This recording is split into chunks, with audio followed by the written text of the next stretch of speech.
go live, we should actually start at 5:05, right? Yeah, I think YouTube probably already started. Okay, so currently we will present on YouTube.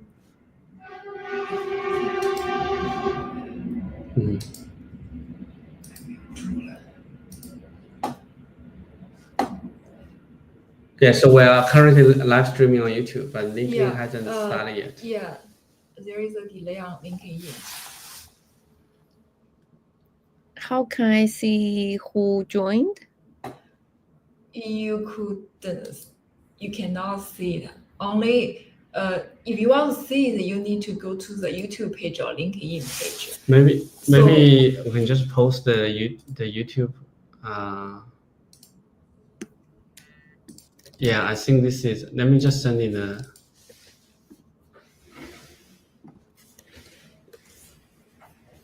That's the YouTube, and it's a link. Yeah, all the audience comments come. If you want to know who is the audience, YouTube to see it.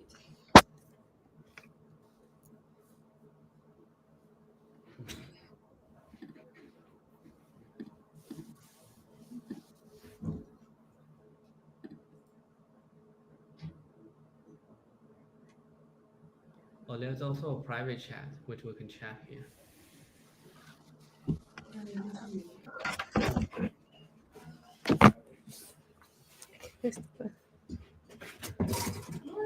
Oh, sorry, thank you. I just sent out comments from YouTube.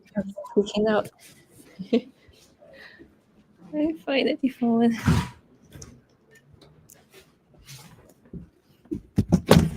Yes, I can see it. Yeah, I can see it. Yeah.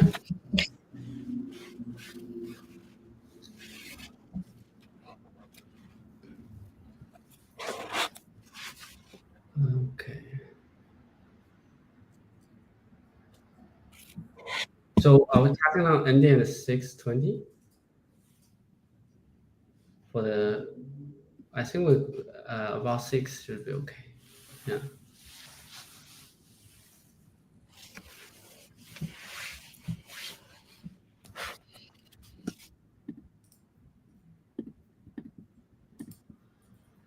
I see.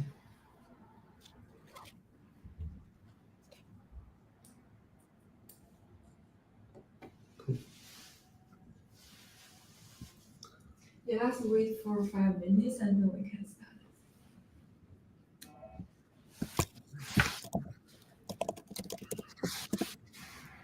I saw some friends already joined the live streaming.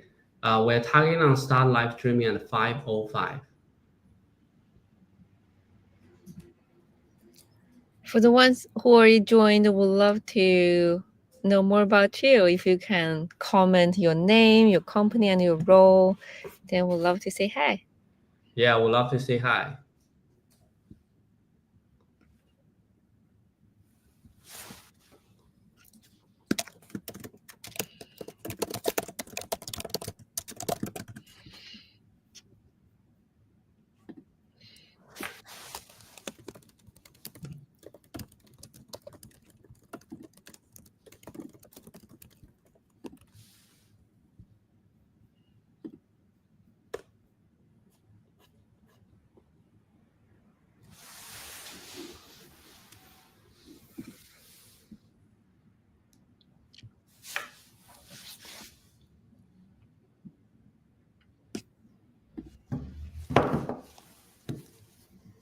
Also, I see someone signing up now. So maybe either you or E can just take a look.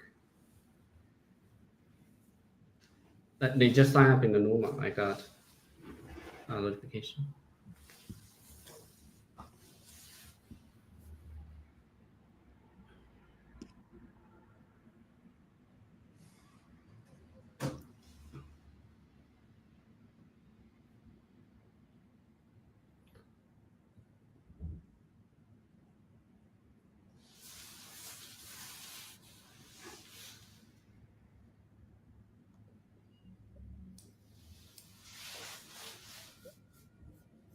Yeah, I can see someone join from YouTube. Hmm.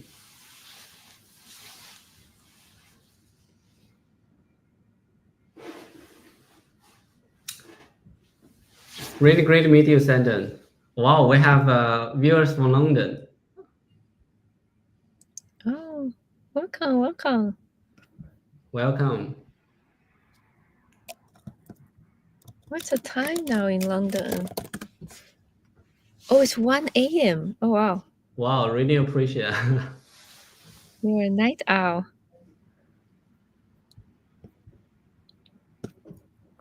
One a.m.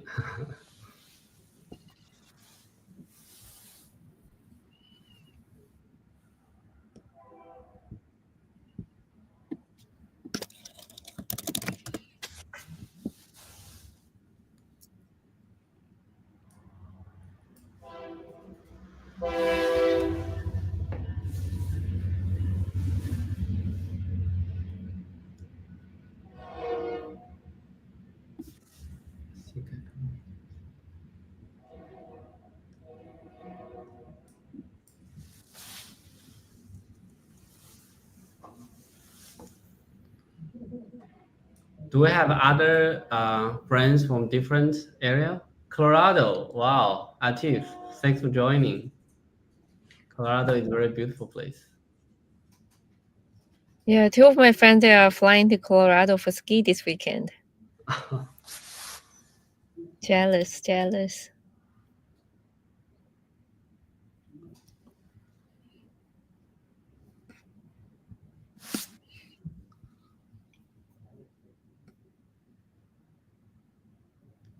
Oh, Boston. Oh, in great city. Wow, California, China. We have a global presence. Yeah, so exciting. All right, maybe it's 5:05 now. Let's get started. Hello, everyone. Thank you very much for joining our first virtual workshop in the Founder Cohort. For some of you who hasn't heard about Founder Cohort yet, we are a founder community to help founders to share their stories in their startup journey and learn from each other. And we organize a monthly meetup.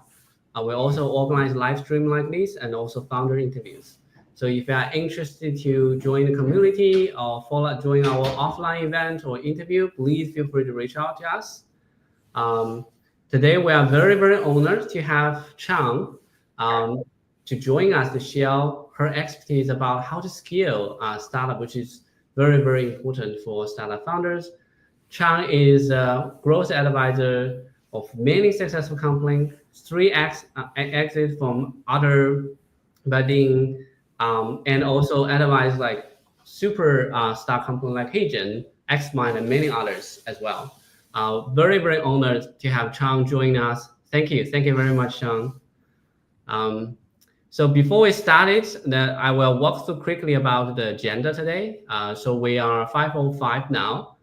So first, Chang will share, do a self intro and share some of the work and the content of the work she usually do. And then after that, we will enter the fireside chat between me and Chang. And before that, really appreciate all the friends leave the questions. We actually get 150 questions beforehand. So I used ChatGPT to summarize and create a skeleton for that. So I will use that for the fireside chat. Hopefully, can address most of the questions. And if you have more questions, please feel free to leave a comments. If you come from YouTube, you can comment on the YouTube comment section. We should be able to say it. We have colleagues who are connecting those comments. And if you're LinkedIn, just comment on the LinkedIn post and we should be able to see it. And we'll connect those questions and ask also in this section. Unfortunately, we are unable to hear your voice, but please feel free to reach out to us. We'd love to see you in one of our offline events or hop on call. I think that's the main thing. So I will hand it to Chang. Thanks so much for having me. This is going to be fun. I'm so excited. So my name is Chang Chen, and I'm a startup growth advisor with 3 times successful exit, and also helped more than 6 companies scale from 0 to more than 10 million ARR in just 2 years. Also, fun fact about me is I'm a former petroleum engineer, now driving real business impact for PLG and B2B companies. And today, I mainly want to share some of the observations that I have in terms of how the growth engine evolved in the last decade or even 2 decades. When I remember when I was still a child, and most of the marketing and the growth that we observe is more static.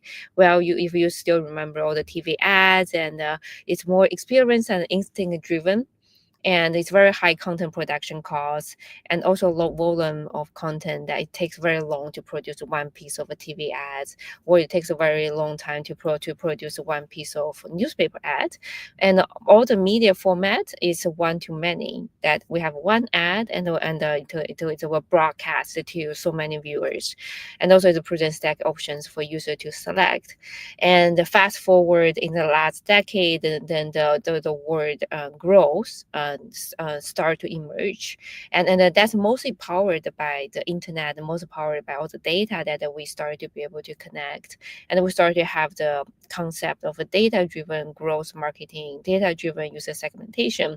So we started to be able to utilize data, utilize scripts and the different programs to help us to produce content at lower cost. But even for the best growth marketers back then, we still were only able to do one-to-one segment customization. We started to have some personalization touch in terms of how we do growth and how we do marketing, and many of them were still predefined, rule-based with some ML.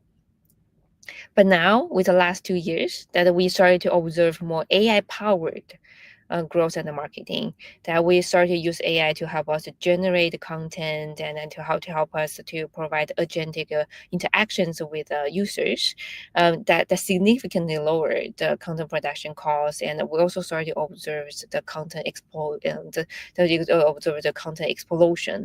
And now that with different AI agents, we also started to provide one-to-one personalization at scale, and we'll be able to provide a white glove services, and to have a catered content to single one to each one of our customers, to ensure that they have a white glove experiences.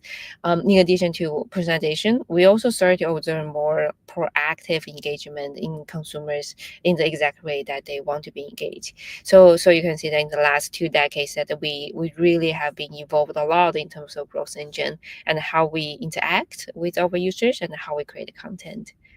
I'll be really curious to see how AI can take us in the future. If we can go to the next slide.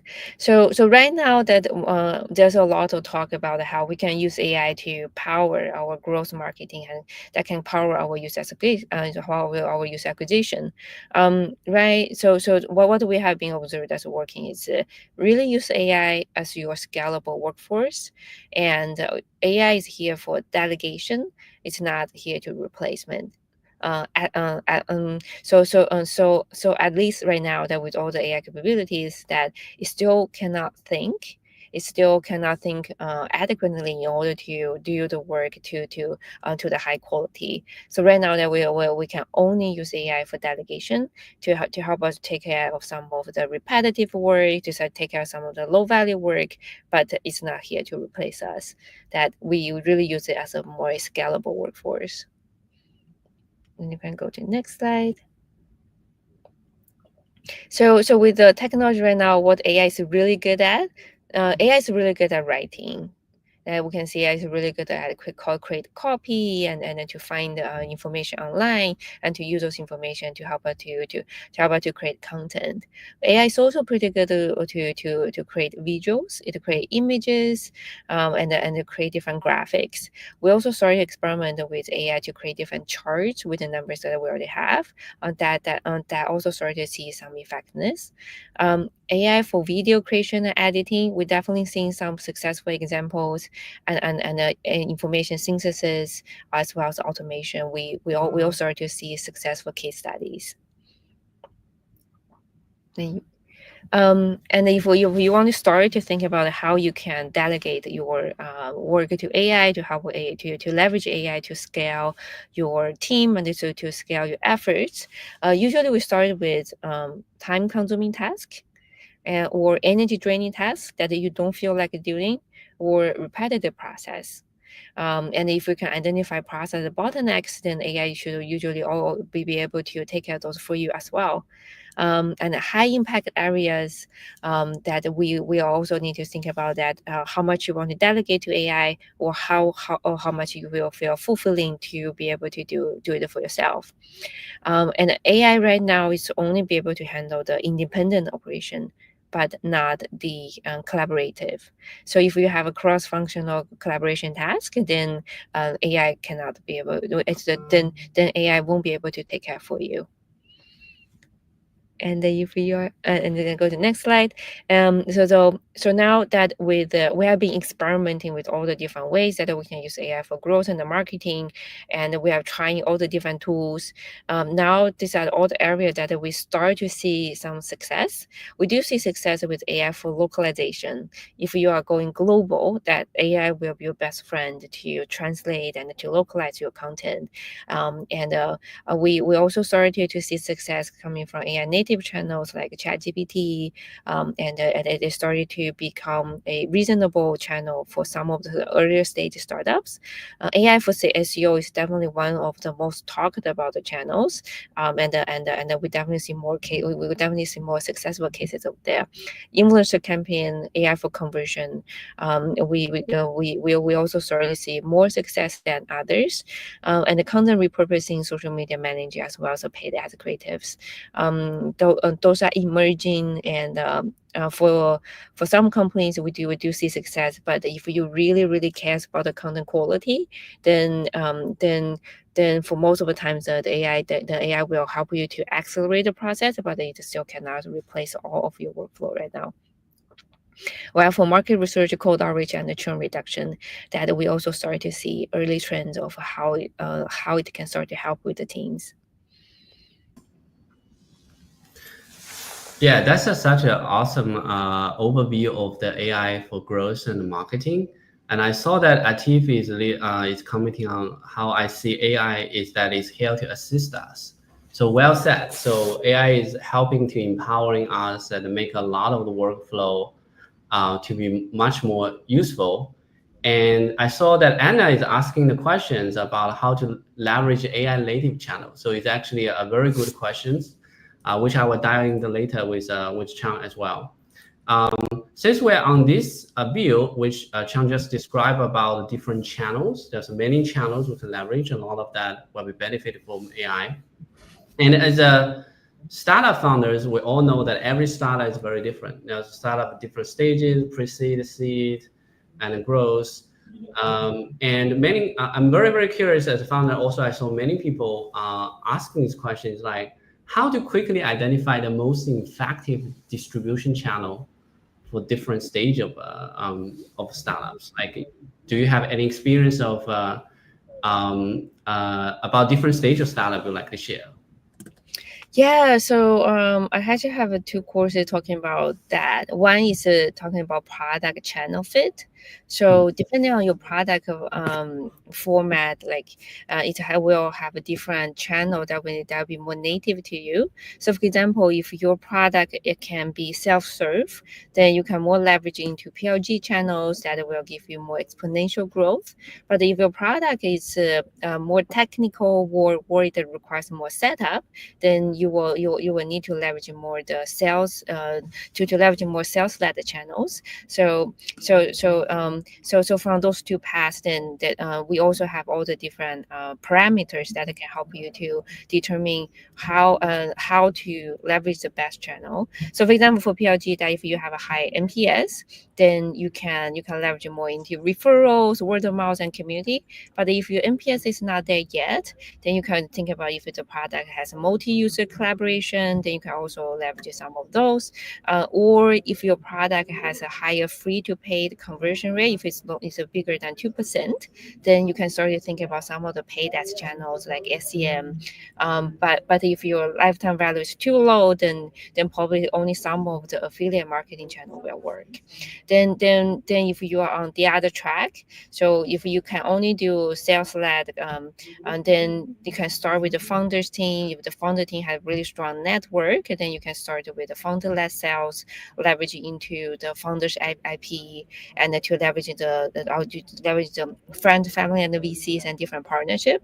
Or if the founder team does not have a very strong network yet, then we can more leverage into like influencer paid ads. So depending on your company or depending on the company and your products format, and then it will be helpful to you to really think about how you can prioritize a channel that's really beneficial for you. So for example, when we first started Otter, that the paid ad doesn't work for us because we started too early.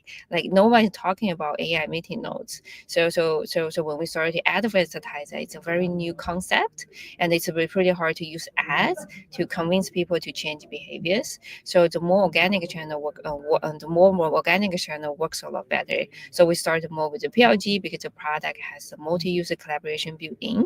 And another example is HeyGen. That if you think about HeyGen, that is a product that can create viral videos. So we really tap into that characteristic of the product, and then really be able to drive viral organic content and to drive influencer marketing to help us to achieve the exponential growth. If you think about that, if HeyGen only realize about paid ads, then it will never achieve similar level of growth. So find that perfect channel that only works for your product, and find that unique channel that only your product can do, so you can outshine all the competitions and outgrow all your competitions as well. Yeah, thanks for the thorough overview of the product channel feed. That's a very, very important topic. Is a lot of people talk about product market fit, but channel is also equally important in the whole picture.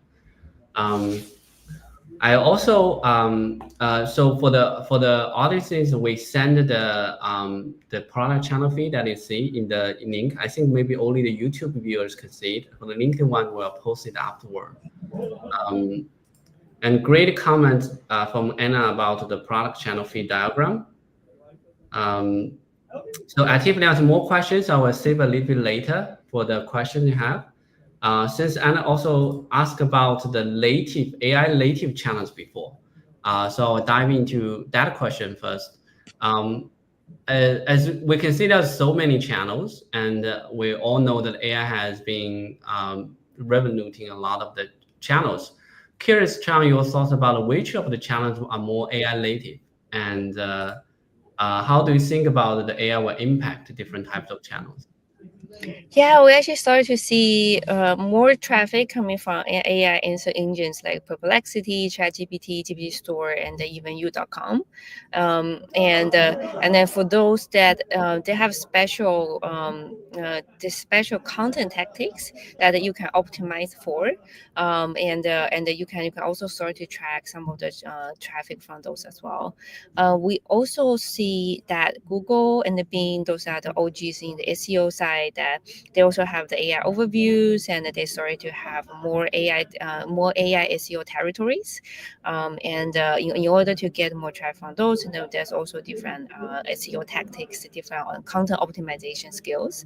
And the third one is the AI companions. That right now AI companions is more emotional companion, but we do start to see that people start to leverage more in terms of more practical reasons. So for example, that I actually use a trip planner from Character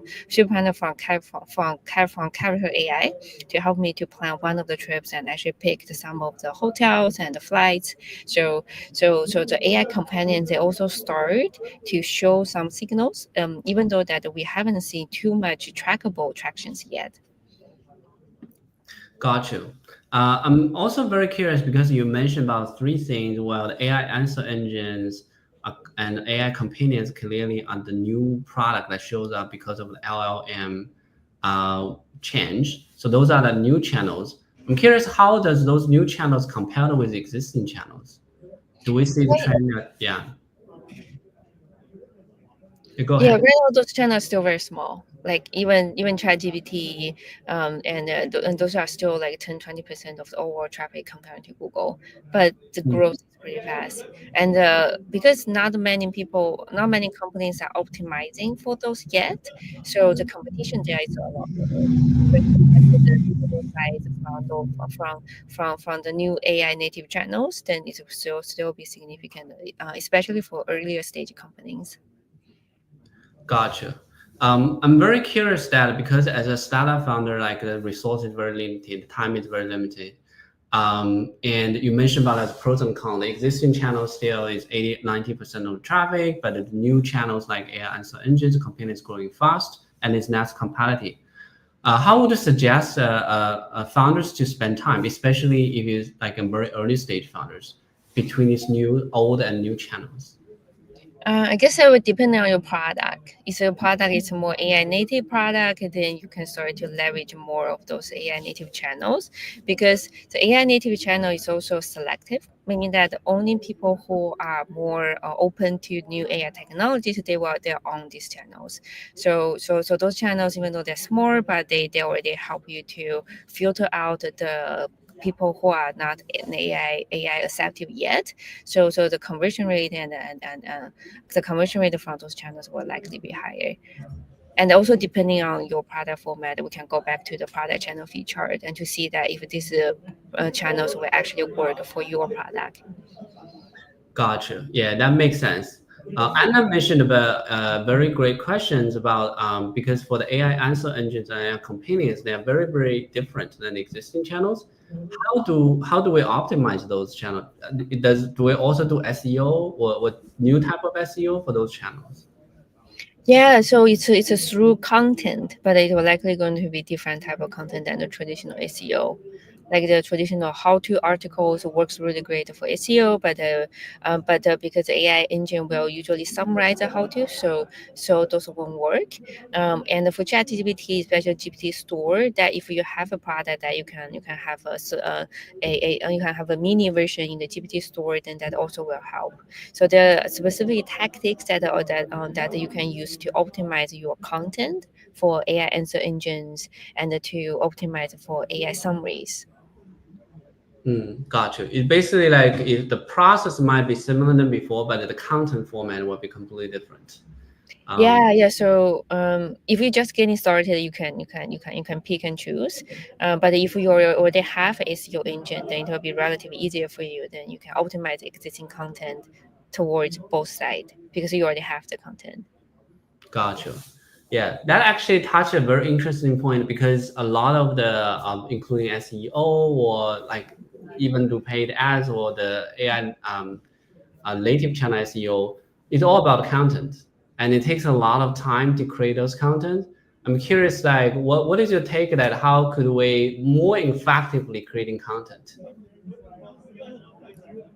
Right now, we are in the world that the content is exploding. Like everyone is able to use AI to generate content at scale.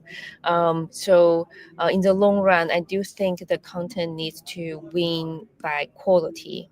Needs to win by have a unique point of content, but have a unique point of perspective.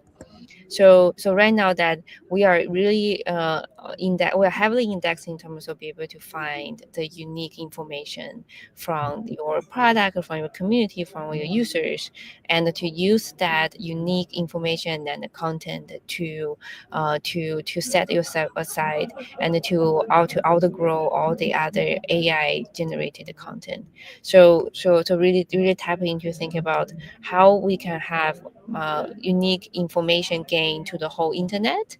It can be our author author or editor's input, or it can be our product, or it can be our unique market research, or user-generated content is also a really good way.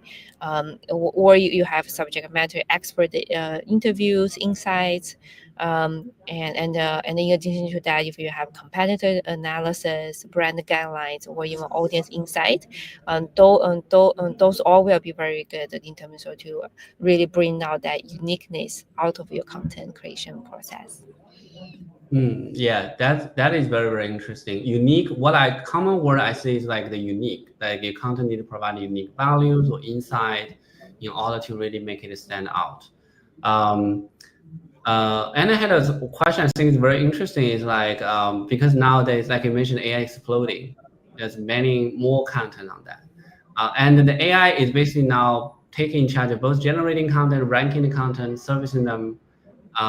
Do we think that the content created by AI is good enough to get the traffic, or how much human involvement still is needed? Right now, that if you are just entering a prompt into ChatGPT or any other AI engine to create a content, then it's not enough anymore. It was enough even last year, but the Google is quickly catching up. Even in the last quarter, that we have seen Google at least have 10 different updates, and to really be able to address how it deal with the mass-produced AI content without unique perspective. So right now that no one is against AI written content.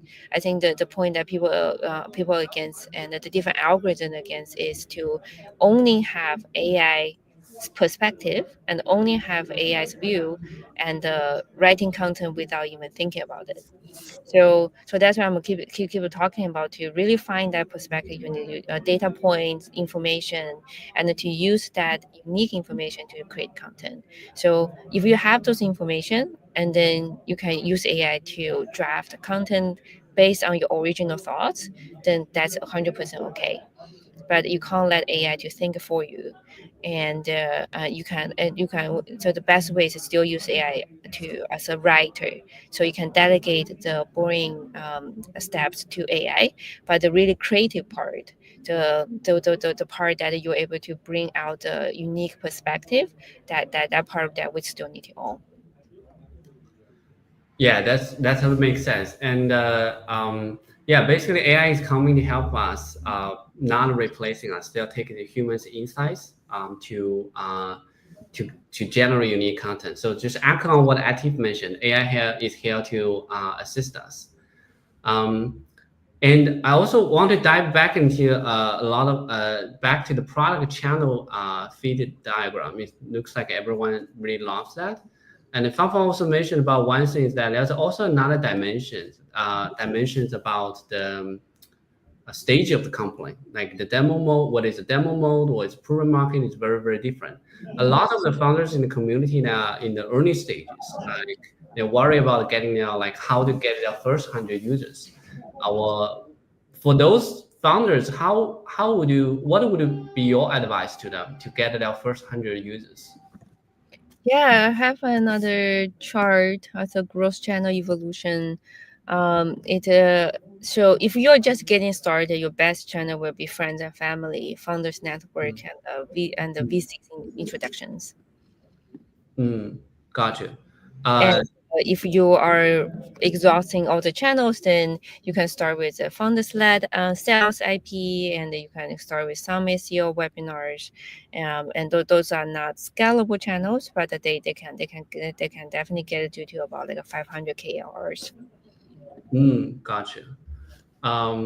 So another question I think Atif mentioned earlier is about, especially for early stage startups, we wouldn't have a lot of budget, like 500 or 1,000 budgets for the marketing.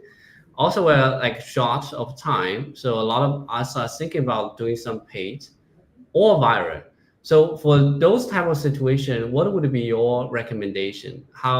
What is the most like capital efficient way to do growth initially? Depending on your product, like uh, for Heijin, that we create a viral organic content without much cost because we can just leverage the product. Also, my last company, Bardeen, we grew to a few hundred K users without spending $1 on paid ads. It's all through viral organic content as well as SEO. So if you understand your product and understands your audience, we can work together to think about how we can leverage the non-scalable channels, and to think about how we can leverage the product to help us either to generate a viral growth loops, or create a PLG growth loops, or to create unique content at scale, to really be able to help you to grow without breaking the bank.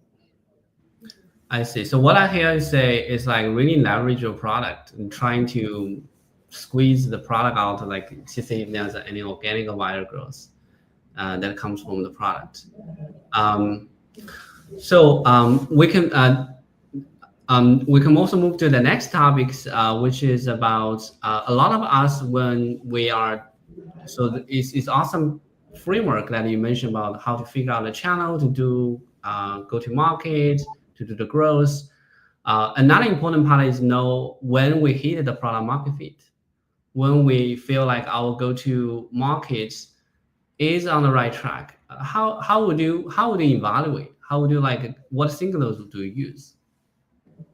Yeah, that's also a pretty big topic. And so for product market fit, that it's not a set and forget. There are also going to be different stages. And so, for example, when we just getting started, that probably will have a few hundred users, and then we start to see some signal of high retention. We start to see some signal of high conversion. Then that will be enough to justify to continue to scale from there. And then when we reach the next stage, probably we'll have like 100K revenues or so. Then we should also monitor to verify that we have a really good revenue retention, and then we have a path to then expand, and then we'll have path to scalable growth engines. Then that will also help us to continue to verify our product market fit. And there's also saying that you don't have product market fit until you don't have 1 million AR. So on our way all the way to 1 million AR, there are also different several points in terms of to checking and to verify that if we have product market fit. But even if we pass the 1 million AR, then most of the time for PLG company, that when you start to get to like 5 million, 10 million AR, then you will need to start to think about how you can graduate from PLG from only targeting prosumers to more small and medium business or even mid market. Then from there, then you want to start to revalidate your product market fit. Now this time there will be a different audience. So instead of validate against prosumers, then you will need to start to validate against more business and sometimes even mid market. So the PLG is not a set and forget. It's not a check mark. That it's something that we need to keep validate, that we need to keep verify as we continue to grow. Yeah, exactly. Well said. Like go to market, product market fit is not something that you just get it and you forgot about it. The market is very dynamic, so you have to think about it all the time. I think I have a very great question about the applications about AI powered fashion assistant platform, but I think the question is very generic. Like a lot of us are working on application that can be applied like both B2C scenarios or B2B scenarios. It could all the way go to the consumers or prosumers or small business, SMB business. How would you think about the B2C segment and the B2B segment at this point of time? And which is easier for getting product market fit? Getting product market fit. Mm. I'm going to put my investor's hat on. So right now the B2B segment, that the revenue quality is higher. So if you are able to get one B2B client, especially for mid market and plus, then that means that at least sign a 1 year contract, and they're a lot less likely to churn. And you can put a 7%, 10% annual to put annual increase in the contract. So that means that you almost guarantee you have 7 to 10% of net revenue. You have almost 7 to 10% net revenue you can increase every year. But B2B is a lot harder to penetrate because you need longer sales cycle, and a lot of times you need to have that relationship, and you need to know the industry, and that it also requires more founders network. So now that that many of the companies that they are starting in B2C, but but when we started within like 20 to 30 million ARR, then almost all the companies will start to think about B2B. On the other side, the B2C side, that it's a lot easier to penetrate. That because we all have friends and the family, they can all be potential clients for you, and you have a really good product. The B2C is a lot easier to go viral as well. Like B2B is it's very solid, and but usually that it's a lot harder to go viral. Gotcha. Is there any recommended time for people starting thing? Like for example, a founder who started with B2C because it's easier. And is there any like recommended time for the founder to start to think about whether they should start to go to more B2B scenario? There are all the different ways, all the different signals. Usually, I think the easiest signal for the team is when you see you have companies reaching out to you. They have multiple people from the same company, or they heard about your brand, heard about your solution from all the different channels. If you start to have that inbound, then that usually means that you are onto something. That means that you can start to explore B2B. Then that would be a really good starting point. Gotcha. So what I hear is like we can wait for some signal like the inbound. So this can be very organic as we're evaluating the situation. If you are already on the B2C side and you are thinking about a timing to start to penetrate into B2B. I see. But for founders who are already in B2B, they shouldn't be passively waiting for inbound. Yes. Right. If we are on B2B, we should be all in, like outbound, like different trade shows, and we should be really proactive in terms of reaching out to our clients, potential clients. Yeah, absolutely. Yeah. Leveraging investors is a great way for B2B founders. Great qualitative. Also, another thing, many of us are very curious is that what is the thing that they find is hardest in the go-to-market? Like focus and the priority. Because there's new channels every day, and there's new gigs that are put out by the competitors. So there's so many temptation out there. But we never know what happens behind the curtain for our competitors. So we should really be true to ourselves, understand our product, understand our users, and then think from the first principle, and think about what channel really will work for our product, for our user and for our product, and be really focused on it. Because for smaller stage companies, we all have very limited resources, that we cannot succeed when we start to spreading out too thin. We should really pick a few channels and then really go deeper into it. Yeah, focus is very important. I think it applies to not just go-to-market, but everything that founders do. Like we have limited resources, many distractions. We have to be laser focused to really get the momentum of the areas we want. Which also relates to the next question I have, because a lot of times being founder is making decisions with very little data. It's not like you have this amount of data, you just like, this clearly better, we should do that. That's normally not the case. A lot of times we just like, everything is very fuzzy. We don't know what exactly we should do. One of the things, like a lot of us, we tried in one direction for a while. Seems to be okay. There's some growth. I'm curious, like when is the best time to recognize and start to do reflection and to decide whether we should pivot? Pivot is a big word. for some company that even if you think about even Mirror and the Notion, it took them very long before they start to see traction, but they believe in it. Mm. And while the other side, that if you think about Instagram, that they succeed because they pivot. So I don't think there's a formula there. Like we have entrepreneurs and who have big visions and who believe in something, and I do think the whole VC environment is here to support the entrepreneur to have big dreams. So if you really believe in something, even right now you don't see the signals, but I think that you should continue. That in one day that you should be able to make the world a better place. Yeah, exactly. I think it's really case by case, like you mentioned. Some company you can make great companies by just listen to the market signal, but also you can have the beliefs and just build it. So it really depends on the case. Yeah. Also the market signal can change, Mhm. and that can change rapidly. So one example from Otter is that we started as a mobile first, a mobile only product, but the pandemic hit. So I don't think that the people can anticipate things like that.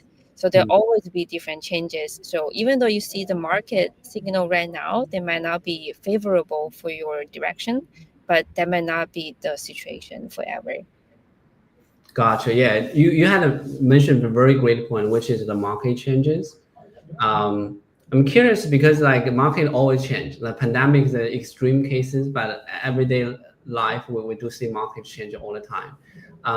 Do you have any advice for founders to just be updated about like the market change and then to decide whether they should do something or not should do something? This back to decision making things like there's a lot of things happening on the market. So we're not sure what is related to us now. Yeah.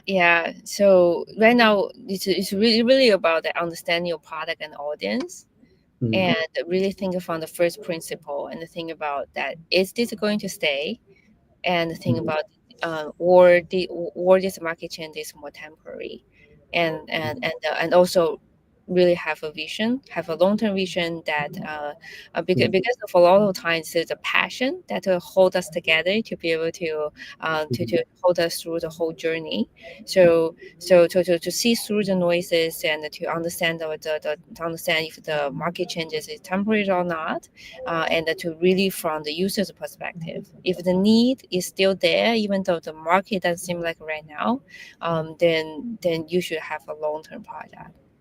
And the only exception is for the marketing team, that if we see something trendy, we can think about if that's something temporary that we can do in order to ride the trend, in order to have a one-time viral campaign, or but for the product direction, that we should still have a long-term vision.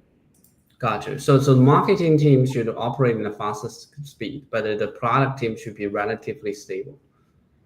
Yeah. I Gotcha. would think so. Like for marketing, we can have all the different viral marketing campaigns, tap into different marketing trends. But for the product direction wise, and I would say it will be more a more expensive decision to make if we decide to pivot. Yeah, that makes sense.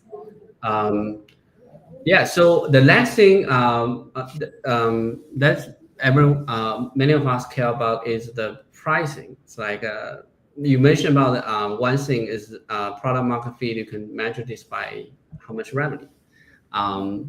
So one question that our team has is about like in the static subscription model the best or usage-based billings, and what type of pricing model that you have seen before, and what would be your advices for founders to choose?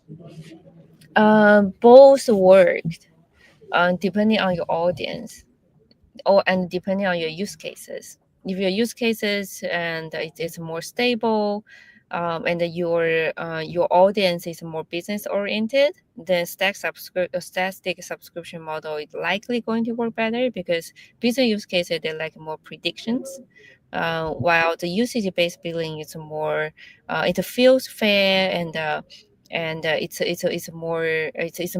more favorable for people who actually cares, for people who are more price sensitive. So So it's based on your audience, and then you can actually have some audience interview, user interview, to really be able understanding your audience preferences. I see. So price sensitivity from your target ICP is one criteria to make decision here. Is that correct? Yeah.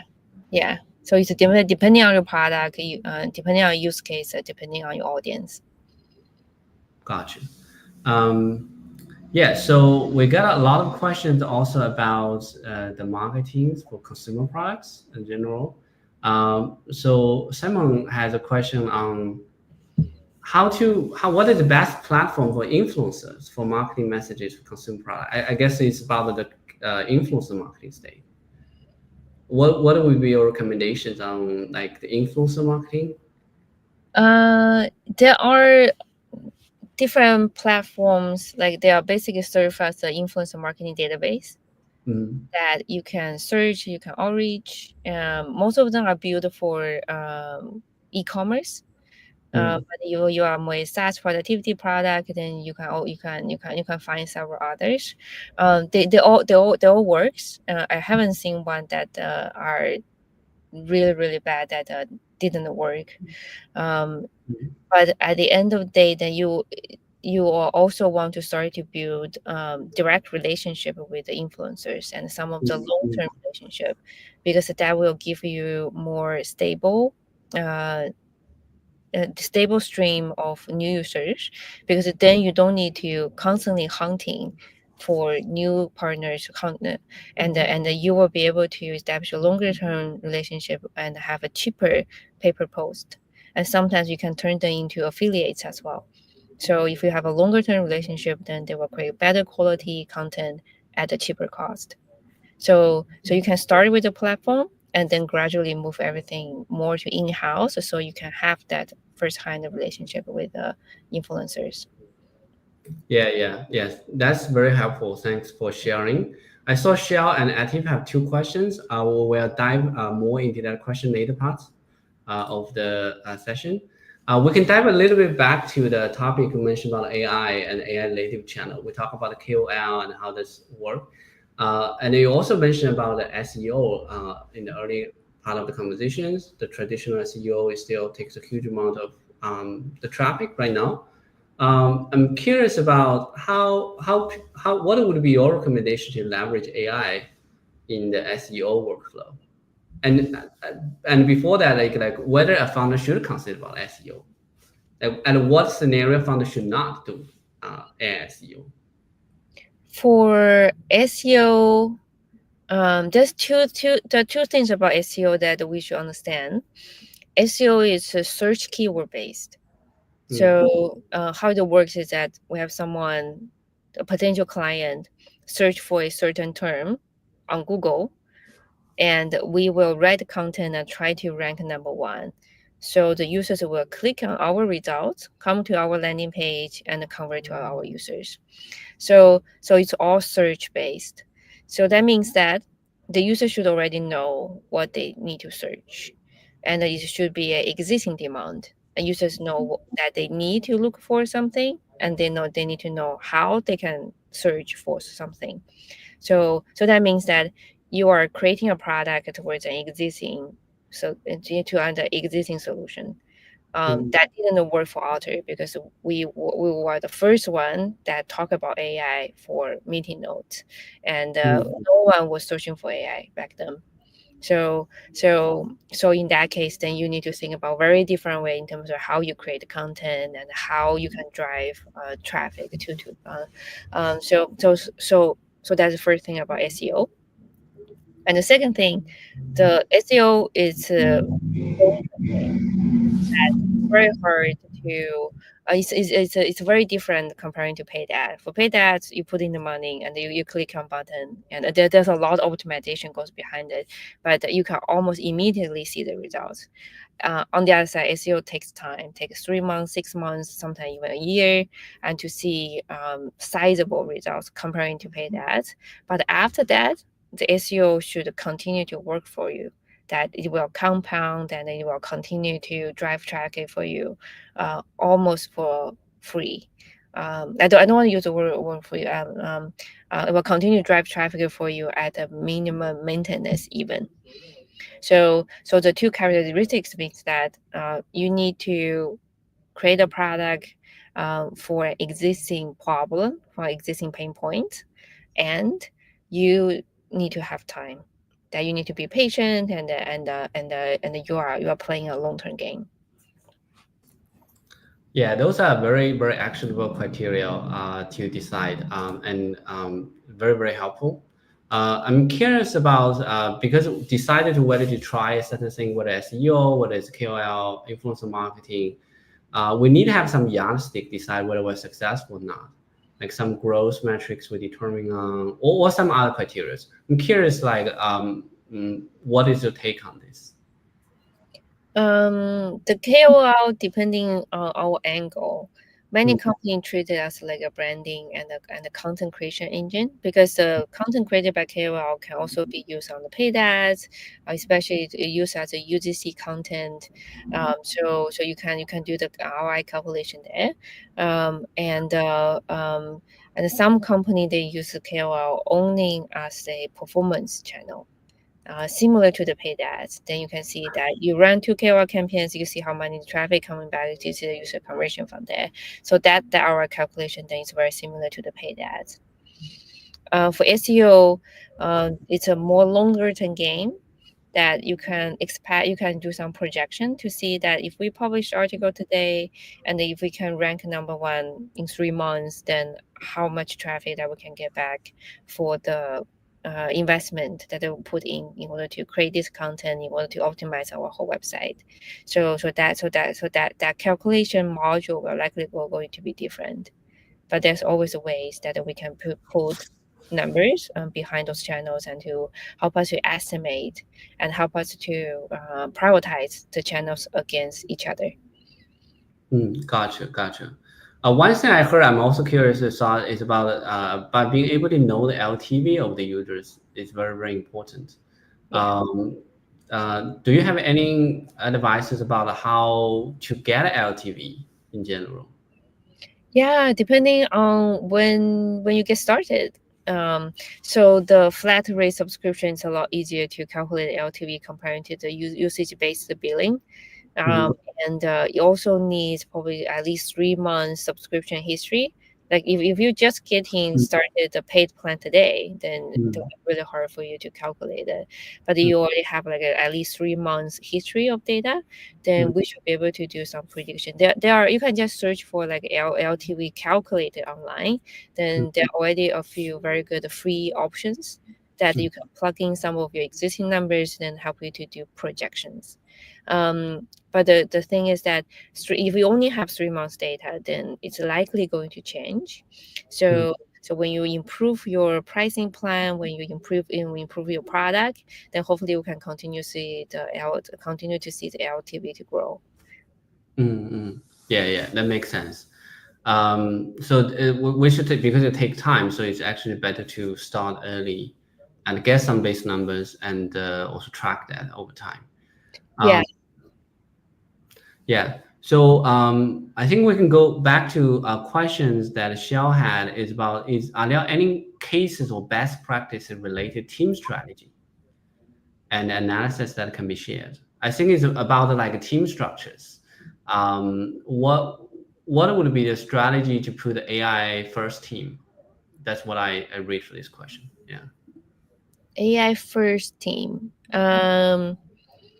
Usually we start with the human to think about that what's your team good at, and then think about what are the things that we can delegate to AI. If you are building a team from the scratch, then I will start with the channels. What's a channel that will be a suitable channel for your product, and start with the probably external team member like contractors or agencies to experiment with some of the channels before you bring people to your team as a full time. but when you continue to scale and you know what the channels works for your company, work for your product, then you can start to build teams around those channels, and then think about how we can divide and conquer. So for that specific channel, some work will be done by your team members, and some work will be done by AI. Yeah. That's a very good strategy. And also I can share a testimonial as well. Because like when you are early is actually very heavy or it causes it's heavy lifting to bring a full-time team members coming to work for on this. And ideally you want to have your early team to be focused on product building, engineering, and so on and so forth. But having some expert coming help you is really helpful. For example, like Chang and I, we talked about last month, and we started working, and we also learned a lot. Because for us, a lot of the growth before, I have no idea. And we are not entering the growth stage yet. So having a full-time person in the company, I also don't know like how I can keep the person busy all the time. But having talking with experts like Chang for like a couple of times a month or something like that, it gave me like a good framework what I should do for the next thing, and which is oftentimes very, very useful. Yeah, so just want to share that a custom testimonial for you. Oh, thank you. Yeah, so another questions that a team has is about the other ways of getting the growth through partnership. For example, like integrating your website to different community platforms and so on and so forth. Yeah. The partnership and integration definitely works. So my last company, Bardeen, and it's a AI automation platform, and we integrate with all the different products to have data and to streamline users' workflows. And a decent percentage of our users are coming from integration partners. And also with all the integration partners, we are able to generate programmatic SEO landing pages that also really helps in terms of driving traffic. So integration partners really works, but it takes time to establish those partnerships one by one. So you want to pick your partners smartly. Yeah, that makes sense. Cool. So I'm also curious because a lot of founders we know most of the things don't work. Only small percentage of things that work. I'm very curious at what are the other things you tried but didn't work and you paid a lot of cost already. So we can learn into that we don't need to pay the same cost. So I think that the biggest mistake is to just copy what others are doing and thinking it will just work for your product. Because every product is different, and we see that a lot in terms of we see that a lot between competitors. So, for example, that if you see your competitors put out a marketing campaign and all the vanity metric looks great, and some founders were started to think about that we should copy it and we should do a similar campaign, but we don't know what's a situation behind the curtain. So that campaign may or may not work, and also it might be different market timing. It also might be different strategy, different directions. So still every time when we think about what we want to do, still need to go back to the first principle. Think about our product, think about our users, think about how we can use the channel to best reach out to the users, instead of just seeing that our competitors is doing something else. I see. So copy other people that actually might not be a good idea, and you might spend a lot of resources on it, but there's a lot of nuance and subtleties here. Yeah. Yeah. It also might be just pure timing. Oh, the time. Yeah, exactly. The timing is also very, very important. I'm also curious about what are the other tools that you saying are very good for the AI growth that we should check out after today. Yeah. Other channels or? Or any like tools or interesting framework that we should check out after today? Tools. They are actually starting to have AI marketing agents that we're actually seeing some success that can help you to take care of all the meta descriptions that are on your website, and can take care of all the technical SEO audit, and can help you to automate the whole ads as well. And we're actually seeing some success. I think especially when you're just getting started, you don't have a full-time marketing team, or you are just trying out different channels to have the first taste. Then I think those AI agents or the AI marketing platform will be really useful, because instead of hiring expensive agency or hire expensive teams, then you can leverage them to really be able to help you to have that first taste. Yeah, makes sense. So the AI marketing agent. So yeah, if you we will leave the tools names in the comment section later, so that our founders in the community also will know. Also, today we're close to the time that we set ahead, but I'm pretty sure there'll be a lot of questions from founders. So I think that Chang, you have left a question. Is this the best place to reach out to you if the founders have questions? Oh yeah. Feel free to spend time. Yeah. So founders, if you have so Anna has a question about which AI agent, marketing agent do you recommend the most? I think there's also a couple of other resources Chang mentioned today. Please follow. We will share this afterward, both in our recap of the events and also in the comment section. So please also follow us. Feel free to join our WhatsApp group, WeChat group. Follow us in the LinkedIn and YouTube. And we'll share all the pointers today. Yeah. Yes. Cool. All right. So given that, really appreciate Chang for coming and sharing with the community, and thank you for every founders that joined today and appreciate the time. And we will can also connect these questions, and we will some questions we haven't covered we will share in our recap as well. So please stay connected, and looking forward to see you in the future events. Yeah, looking forward to see you. Right. Thanks. Thank you very much.